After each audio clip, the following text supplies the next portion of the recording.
Well, my friends, very excited to announce to all of you we have finally reached that part of the year, that part in Torah reading, that every rabbi has been looking forward to since the high holidays. And by looking forward to, he knows what I'm talking about, I mean dreading.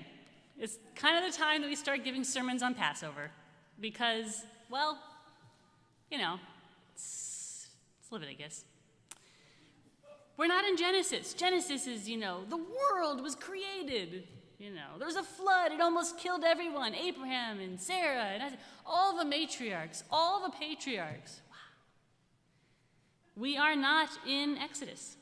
Moses, as a baby, sent down the river, his life saved, comes back after having a burning bush, literally, moment in the desert. Our people running through the Red Sea, chariots behind them, Pharaoh. Wow. It's good stuff. It's rich stuff. It's very compelling, very action-oriented. And then we get here. We're in a lot of laws, this book of the Torah, a lot of laws, a lot of legal minutia, a lot of halakha, which, as a conservative Jew and conservative rabbi, I love studying halakha and these little details, these little bits and pieces. I enjoy it. I'm a nerd about it, but, I became a rabbi. It does make giving sermons a little harder. I particularly feel bad. One of the great things I get to do for my job is I get to work with B'nai Mitzvah kids on their Divrei Torah for their B'nai Mitzvah. And for Genesis and Exodus, I tell them every time, you have it easy. This stuff is punching you in the face with family drama. It's great. Then these kids come along with their B'nai Mitzvah in the next few months, and I'm well, let's see what we got here. We have leprosy. We have a lot of laws about adultery. So that's what you want to hear a 12-year-old talk about. It could be a little thin. It could be.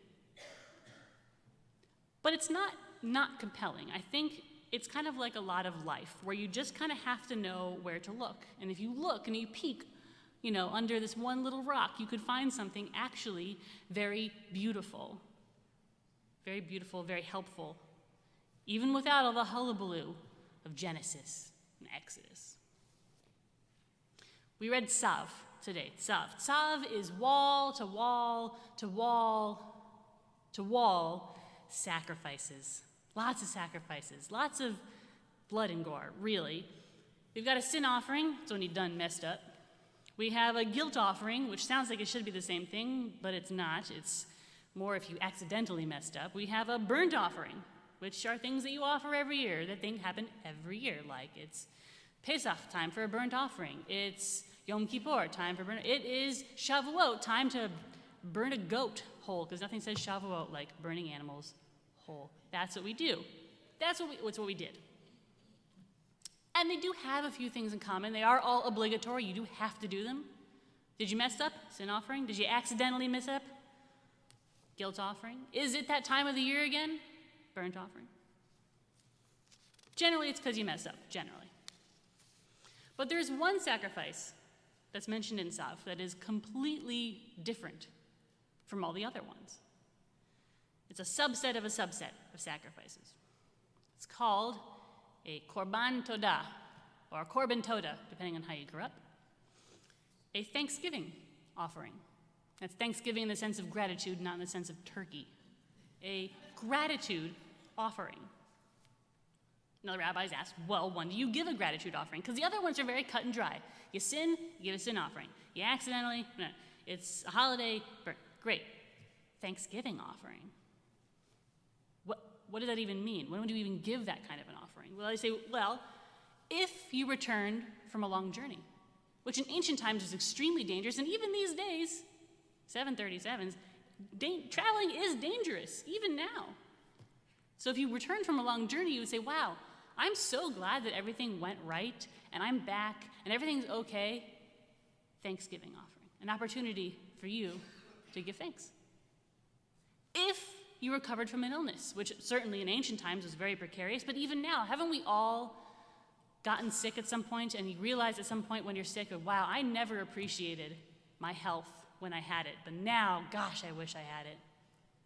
And when you make it to the other side, you go, wow, I'm so glad that I made it to the other side. Even with bumps and bruises, I'm so glad I'm here. I'm so grateful that I have my health now. Thanksgiving offering. I think what makes a Thanksgiving offering really interesting is it's not really obligatory, because you can't make those circumstances happen. No one makes you say thank you. Not really. You ever raise small children? You know, with small children, you teach them that someone gives them something, a toy or candy or something, and what do you tell them? Say thank you.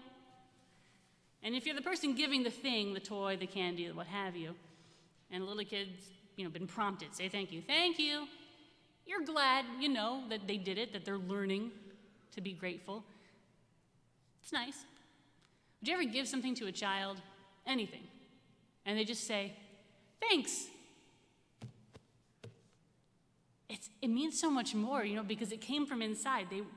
They're so happy to have that thing, whatever it was, could be very inconsequential, but they're so happy, they're so grateful, you made their life a little bit better, and it just comes out of them. Thank you.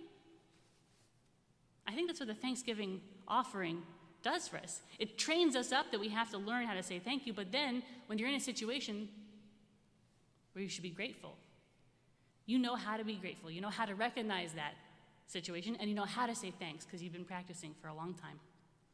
So it just comes out of you. The world is actually a good place. Good things happen to me. Thanks.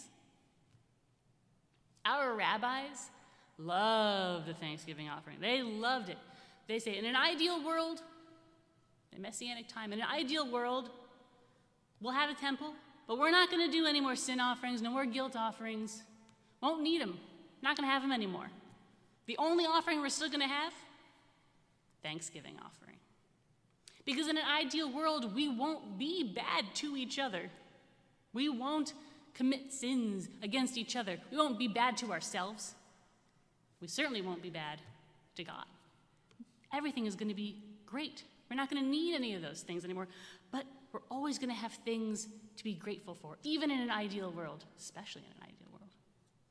We're always going to have love and goodness. We're always going to have a reason to sing and to celebrate and be festive and rejoice, certainly in an ideal world, but even now. And maybe especially now, we need to be able to do that.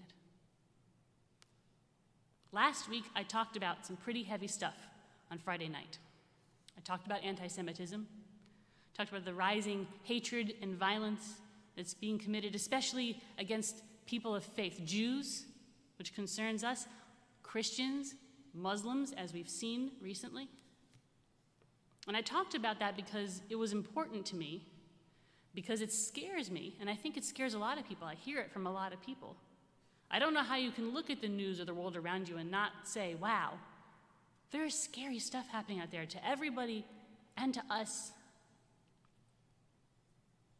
It was an important message. It was serious. And I think it's important as Jews, we know, to not ignore reality, because when we ignore reality, more people get hurt.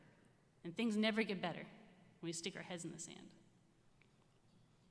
But as Jews, we also know, as we've seen with the Thanksgiving offering, that it's important not to get bogged down, mired in, overwhelmed by suffering and fear and strife and pain, so overwhelmed that we forget to sing. We forget to be glad, to rejoice, and be grateful. Because, gosh darn it, we do live in a beautiful world with ugly acts committed by ugly people, but a beautiful world.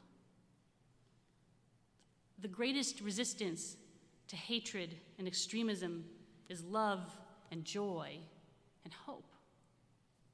It fuels us when we are sick and sad and scared. And we need that fuel, especially in scary times, because we're fighting, and that takes energy, and we're scared, and that takes energy. So we need to be able to look around and go, wow, actually life is not all bad. Thanksgiving offering teaches us that. So you need to take the time in your life, even if it's, wow, I get to enjoy a cup of coffee in peace for 5 minutes and play Sudoku. I get to wake up next to somebody that I love, and maybe you've woken up next to that person for decades, and You know what they're going to look like already, but you get to do that. How lucky are you? Even those few little moments of, my life is pretty great. There are great things happening in it. It's a beautiful world. There's bad parts, but it is a beautiful world. That is what's going to get us through hard times, and it'll be there in good times as well. So I guess I proved my own point that when you look real, real hard, even under these little rocks, these little bits and pieces, even of a parsha like Tzav, which is full of sacrifices, you can still find something that is full of beauty and hope and inspiration. And I hope it helps you the way that it helps me. Shabbat Shalom.